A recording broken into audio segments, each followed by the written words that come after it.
away and social distance, that's fine too. If people want to take a seat, they're also welcome to do so. If you want to take the seats a little away, that's also okay.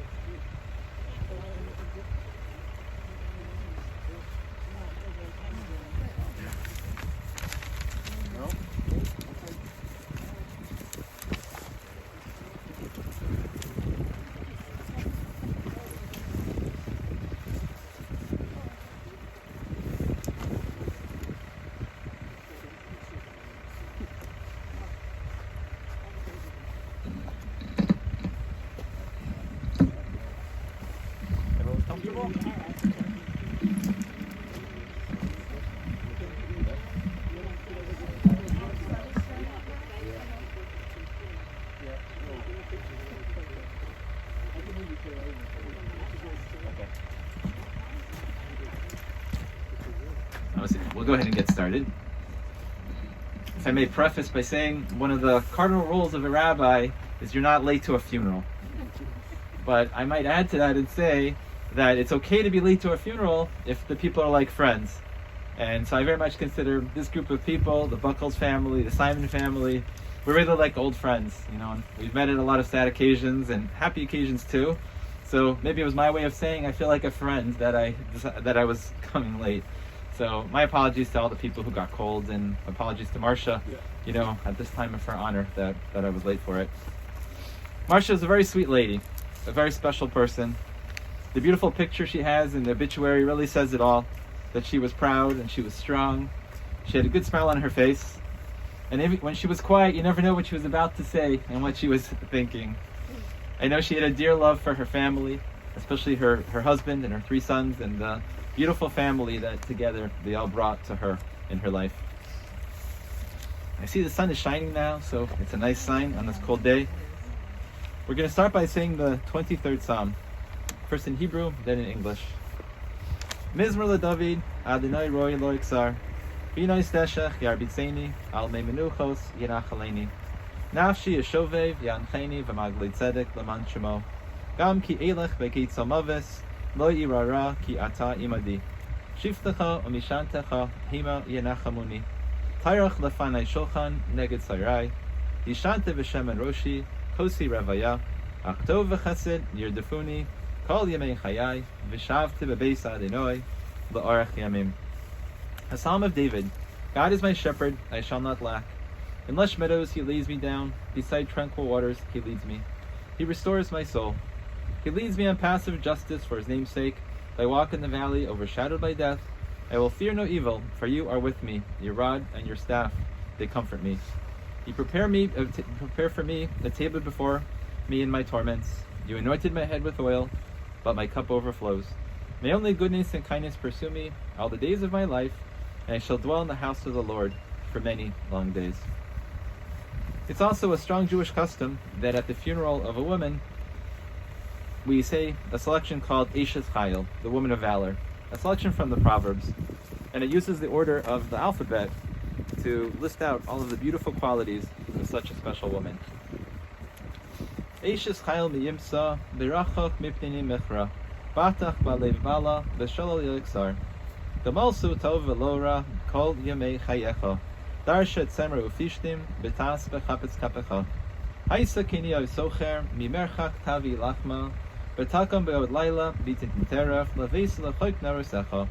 Zamama sadei vetikachechu, mipri kapecha natu karam. Hagra baoz masnecha, betamet zoisecha. Tama ki tov sachra, lo yichbe balayla neira. Yadecha shilcha v'kishor, v'kapecha samchu fale. Kapa parsa li'ani, v'yadecha shilcha le'evyon. L'sira mevisa mishaleg, ki kol besa levushanim.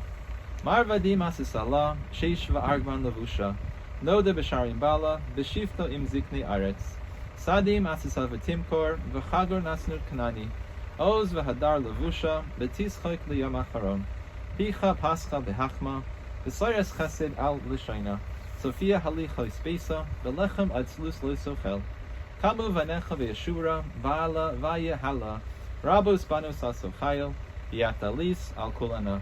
Sheker achein ve'hevel hayofi, isha yiras adinai hi tishalel. Tenu la mi pri yadecha, yihalucha v'sharim ma'asecha.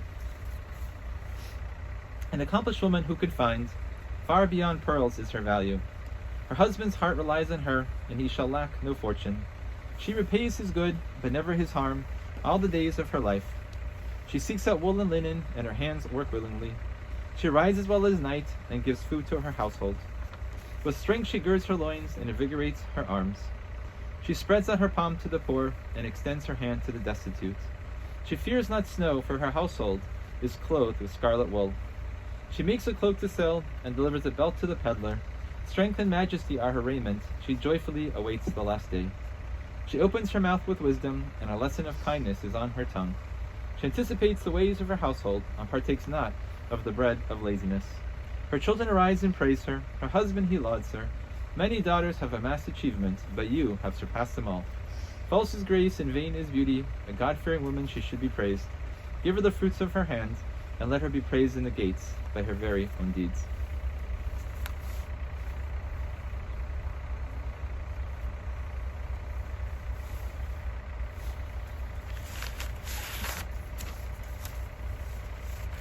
I want to share with you a few words that put together the special personality and the special life that Marcia led and that she lived. But mine is just the appetizer, just a few short words, because the main course, the most delicious stuff to share, the people who most appreciated and knew and so loved to share about her life will come soon from her three boys. I knew Marcia at different times in her life, mainly at hard times, when she lost her husband, when she was more ill, when she was in the nursing home. I could see the tremendous challenges she went through, but I could see the strength, and I could see the humor, I could see the grace and the confidence. I could see how she could still love a lot of things in life. She could still love her children and her family very much. She always was inquiring about them, always asking me, what have you heard? What do you know? What are they doing? What are their jobs? What are their health? As if I had inside information, or somehow they weren't telling her everything she needed to know. And she was a person who was deeply, though she wasn't the same physically, her main thing was concern about other people. All the nurses loved her, and the nursing assistants, and her caregiver, we'll soon talk about, loved her very, very much. And even in her last days, she could not have felt too good, but she was thinking about the sports, she was thinking about the socializing, and she was thinking about her family. Those things will never, never change for her. Our beloved Marcia, her Hebrew name is Masha Bat Mordechai. She was born to Dr. Martin and Sophie Weinbaum in a small town that probably most of us have heard of, called Marion, Ohio, just out of Columbus. She had two siblings, and she was the oldest. Her sister Heidi and David, who we mentioned in their losses. So Marion was mostly a farmer town with some big industry there. And she grew up as the daughter of a doctor. She wasn't, stranger to animals. She was surrounded by ducks and by chickens. She helped her father in the medical practice. She helped with the billing. She loved to be helpful in the house. She loved to be there for her mom, always in the kitchen, helping mom to cook things. And that was one of the secrets of her success, of becoming such a good cook, learning so much from the home kitchen. She was a smart young lady, and she went off to Case to study. And we know that that's where the magic happened, and she met the love of her life, Larry, who she truly, truly adored. They have an amazing courtship story, a story about a sorority frat mixer, and I think Alvin, is it? Alvin's, whose involvement was it? Larry's brother. Yeah, Larry's brother, who put it all together. And they really had a beautiful marriage with a beautiful beginning. But the joke was that why would she marry such a tall guy? She would need a stepladder to get up there to see him. But she still felt that it was very much worth it. They got started pretty quickly in their home in Charlton and South Euclid, setting out to make a family of their own. And they would have 3 beautiful boys, and they proudly raised the ABC boys, just a few years apart. She loved her boys very much, but she was very honest that there was no D, because she was done at some point. I'm sure that's an old family joke, but you can still laugh at it.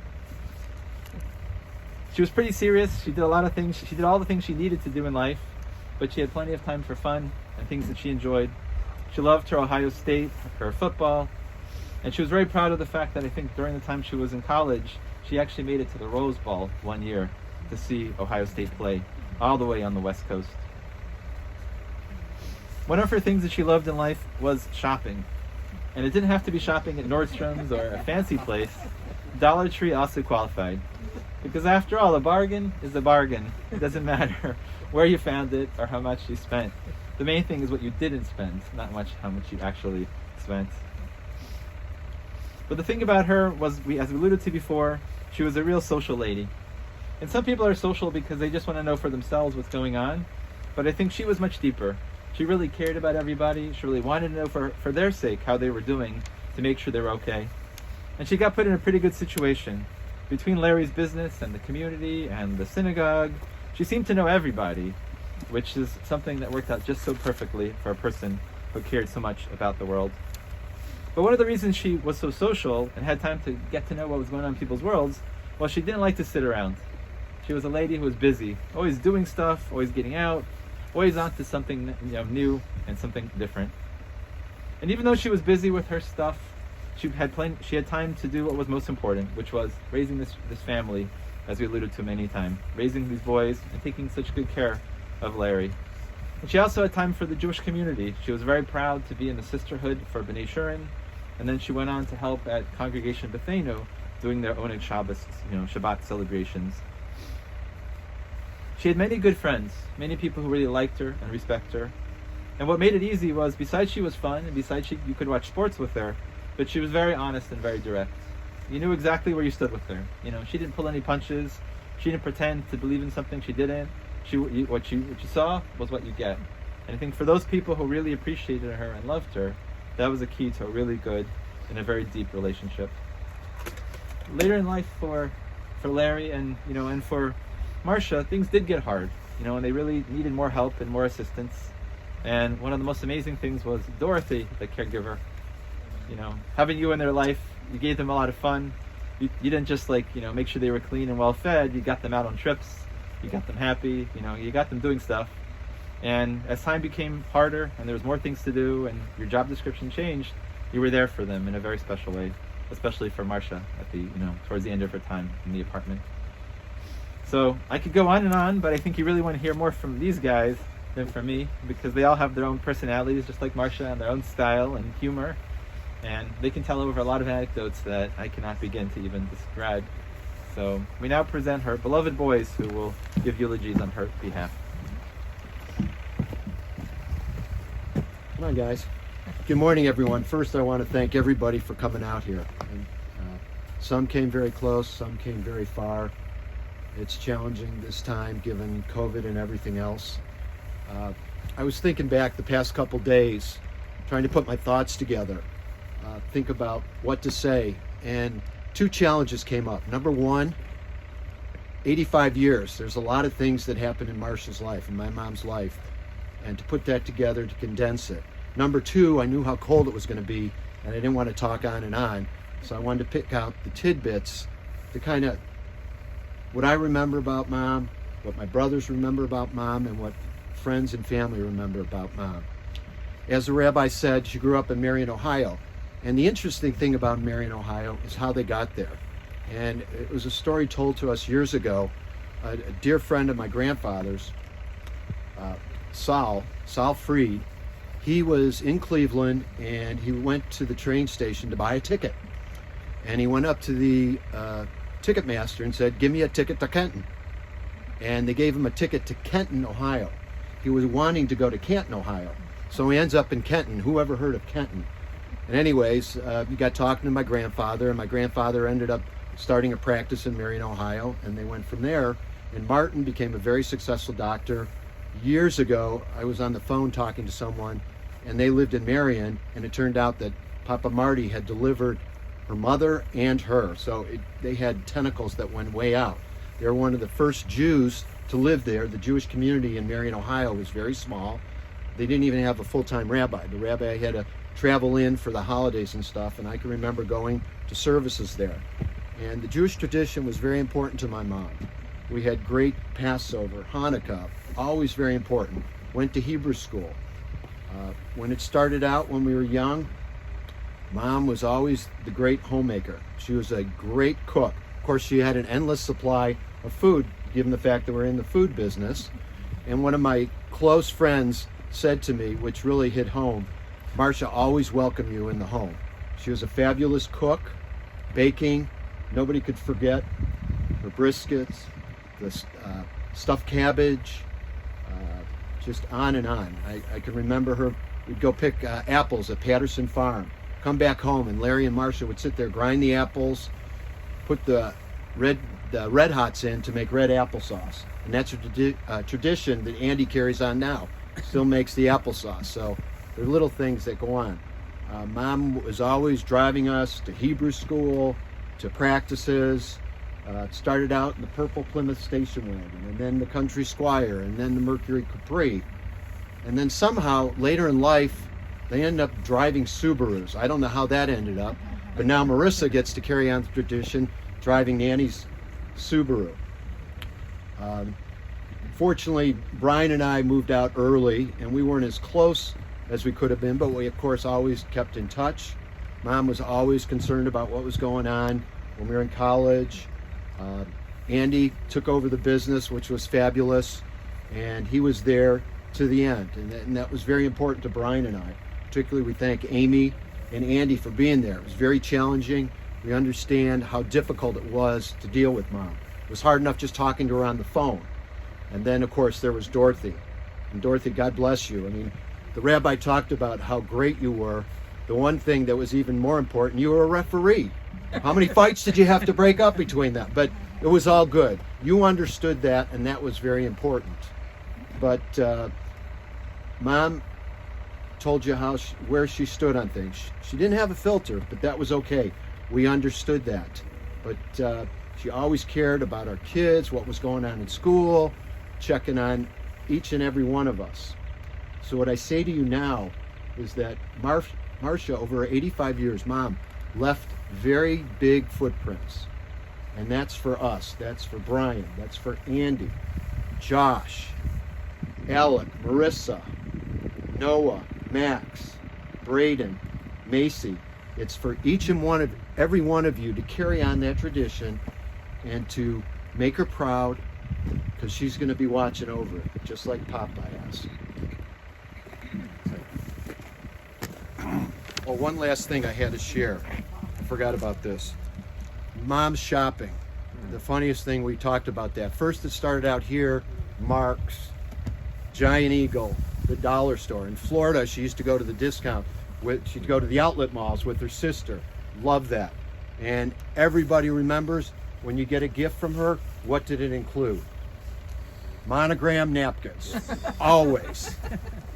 All about the napkins. And this is just one picture I just want to share. This is Mom's wedding picture back in 1956. They were married for 60 years. Okay. I'm Brian. I'm the middle son. Thanks for coming today. Everybody's got their own memory of my mom that gives you strength as we say goodbye to her today. I just wanted to thank her for bringing me and my brothers into the world and preparing us to be good adults and always being there for us. Craig and I have been gone a long time, and I want to thank Andy for everything that he did. And I'm going to miss her, but we'll see her again on the other side. Thank you.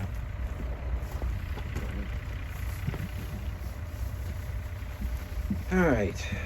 I save, I guess, the best for last.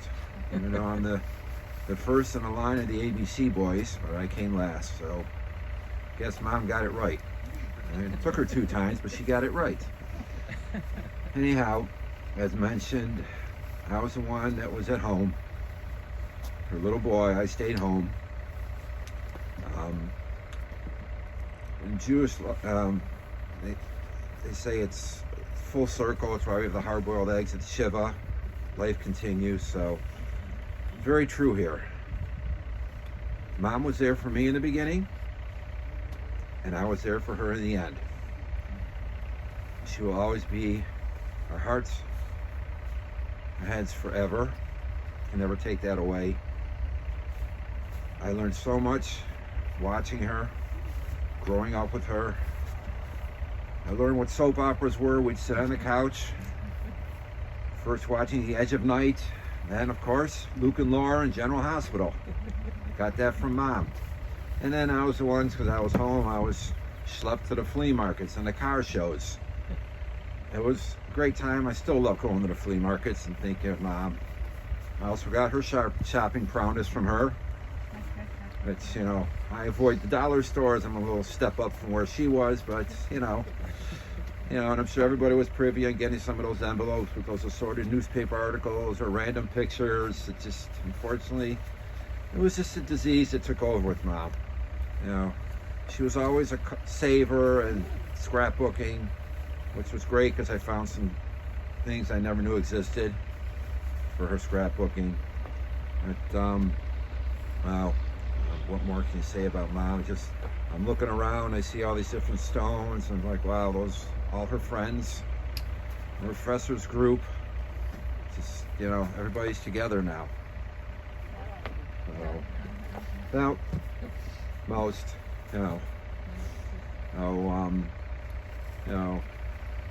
fun trips going down to Marion, the back of the station wagon. And of course, most recently, we took Mom down to Marion. Took her to see Nana and Papa at the cemetery. Took her by her old house on Vernon Heights Boulevard. And by the hospital where her dad's name is engraved in a monument. They were well known, the Weinbaums in Marion. It's like well known in Cleveland, the Simons. So, we went by a few names. Of course, Mom, Mommy, Marcia. You're going to be hearing that for eternity. Then there was Nanny and Nana. Whatever you want to call her. Just want to say, love you now, love you for always, and love you forever. Okay? Take care, Dad. Keep him in line like you always did. Okay?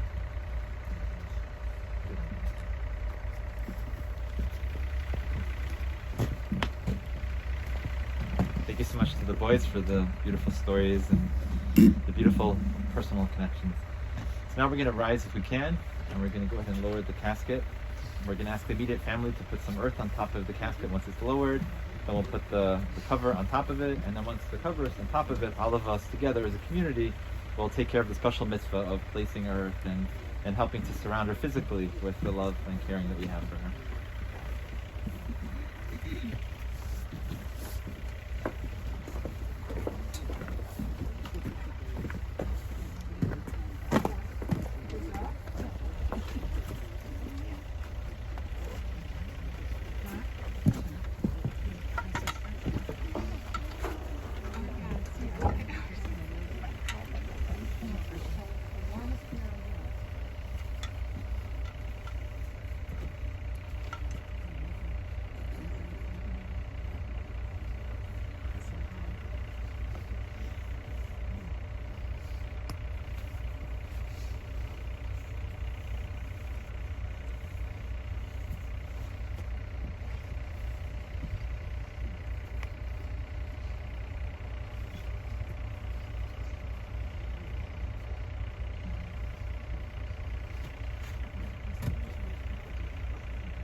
being trouble and placing some earth on top.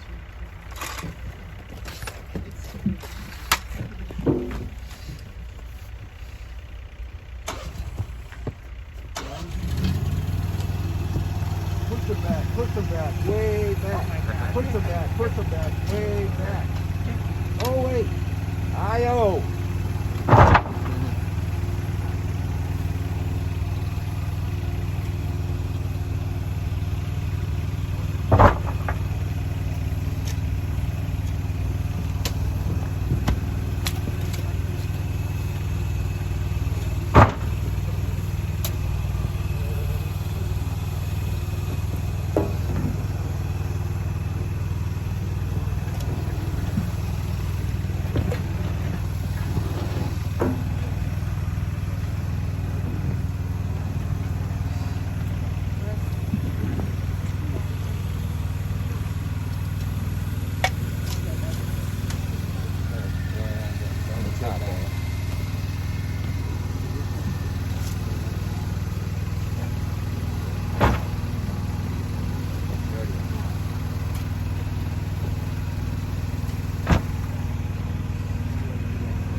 We have an opportunity still if people want to put some earth on top. And then we'll use the backhoe and finish the rest of the filling, and then we'll do the rest of the service after that.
There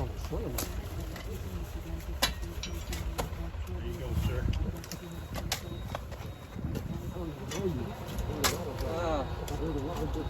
Well, that's good. Big job.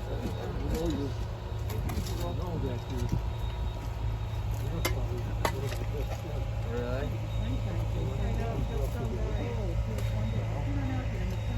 Yeah. Step off to the side. Well, thanks for being here. Hello? I have everyone sit back.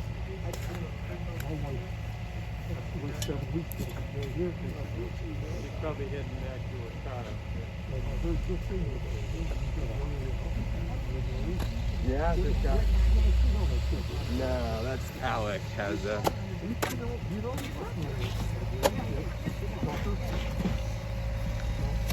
They live in here? Yeah, so we're at 35, but we're in Scottsdale. You're 35? Yeah, we're in Scottsdale. You're in Scottsdale? Yeah, so Alec. That's what I was talking about. Oh, no, Thank you. Mr. Tucker, please watch yourself. Get it under the tent. Thank you.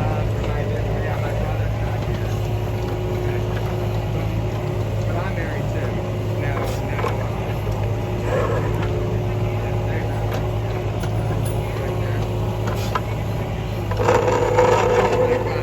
Thank you for being here.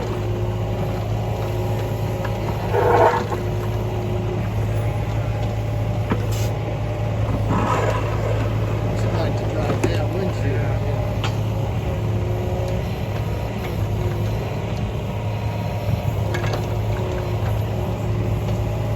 It was a little faster when you got there.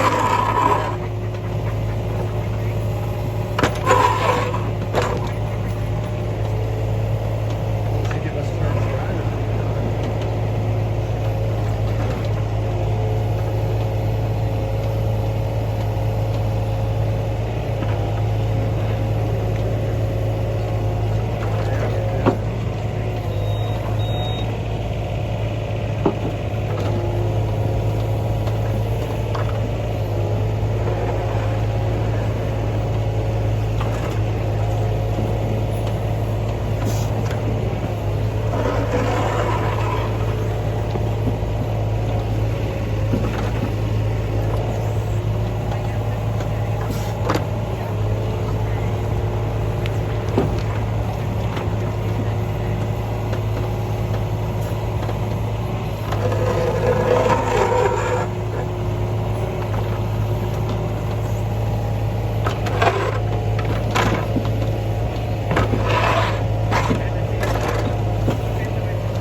I know I can barely see sometimes.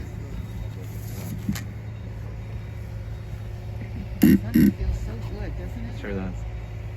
So thank goodness we had an opportunity to share a lot of beautiful words. We had an opportunity to physically show her, the honor that she deserves and the caring that we have for her. And just as we wrap up, I wanted to say that there's something unique about this day on the Jewish calendar. So those of us who know that today is Rosh Chodesh Adar, which is the first day of the new month of Adar. And Rosh Chodesh is a time of newness, of refreshing, of forgiveness, of a new start that happens to us every month of the year, which is like a miniature Rosh Hashanah. But Adar is very special because it says, Misha nechnas Adar, marbin b'simcha. That when the month of Adar comes, we actually increase our simcha. Why? Because we have the holiday of Purim, a holiday of happiness and celebration. And then we have Passover, which is a holiday of redemption and freedom and newness. And so, as much as just a day, it's just a day that it's Marcia's funeral, but I think it's really not for any coincidence. Her father was Mordechai, one of the heroes in the Purim story, but that was the kind of person she was. The times could not get her down. She was stronger than the challenges of the world around her. And that for us, with all the things we're going through, it's very important that we remember the holiday of Purim. is that it looked like on the surface that we would lose, that it would be terrible, it would be the end of our people. But the very things that were our downfall, the very enemies that were going to take us down, actually became instruments of our redemption. And that's how life is. Life is not how you look at it. It's often quite the opposite. The bad is really the good very often. So that's a nice lesson, and I think a nice connection that we will always have to this day and to Marcia. So because it's Rosh Chodesh, we can't read the traditional, prayers that we say, because they're considered to be too sad, even for a funeral on the Rosh Chodesh of Adar. But I wanted to read to you a poem, which probably some of you have heard me before read it, but I think it also nicely describes the feelings that we have and what Marcia would say. It's called "To Those I Love and to Those Who Love Me." When I'm gone, release me, let me go. I have so many things to see and to do. You mustn't tie yourself to me with tears. Be happy that we had precious years. I gave you my love, you can only guess how much you gave to me in happiness. I thank you for the love you each have shown, but now it's time I traveled on alone with Larry. So grieve a while for me, if grieve you must, then let your grief be comforted by trust. It's only for a while that we must part, so bless the memories within your heart.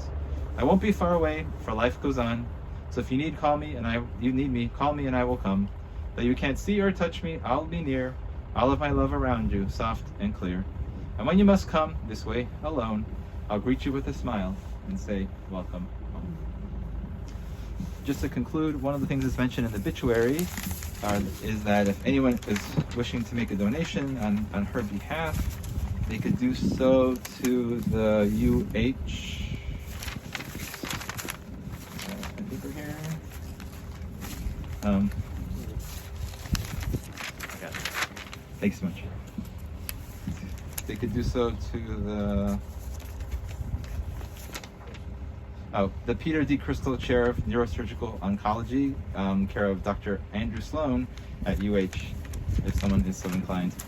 So at this moment in the service, we're going to move to a very special mitzvah, which is that of being a mourner and comforting the mourners. And the first mitzvah of the mourners, the kids, is the recitation of the mourner's Kaddish. The ability to say that I believe in God and I trust in God, even at the hardest of times, is a very important thing for us individually and for our people to show strength and to show faith, and in turn is a big merit for those who have passed away. So we will say it together nice and slow. We'll say Kaddish, get our hearts out.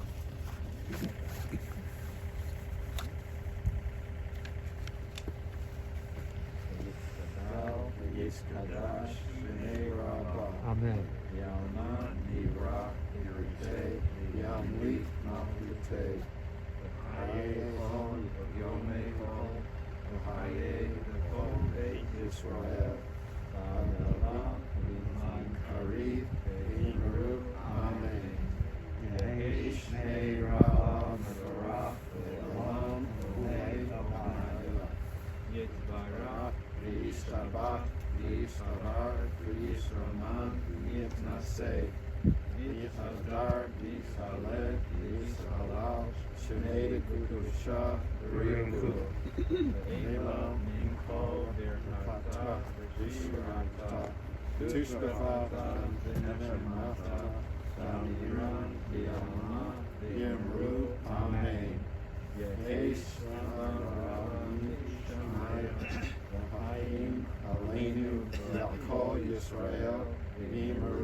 So again, thank you so much to everybody for participating.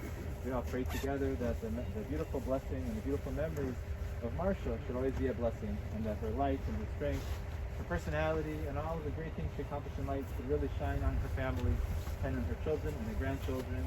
And the family should only know happiness and simcha, and forever remember, the beautiful grandmother and mother where it all came from. So thank you so much. Thank you, Rabbi. To you guys. This concludes our service. Good to see you too. Hopefully it'll be soon. I know. We're gonna have you in the lobby helping and visiting. Hopefully it'll be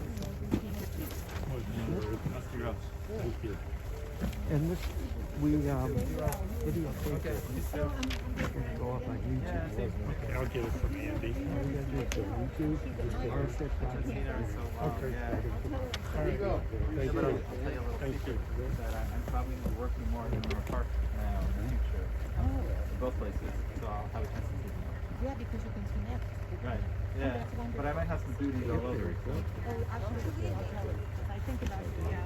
Okay. Always such Please tell her. Please tell her. That's all right. Okay. You can do well.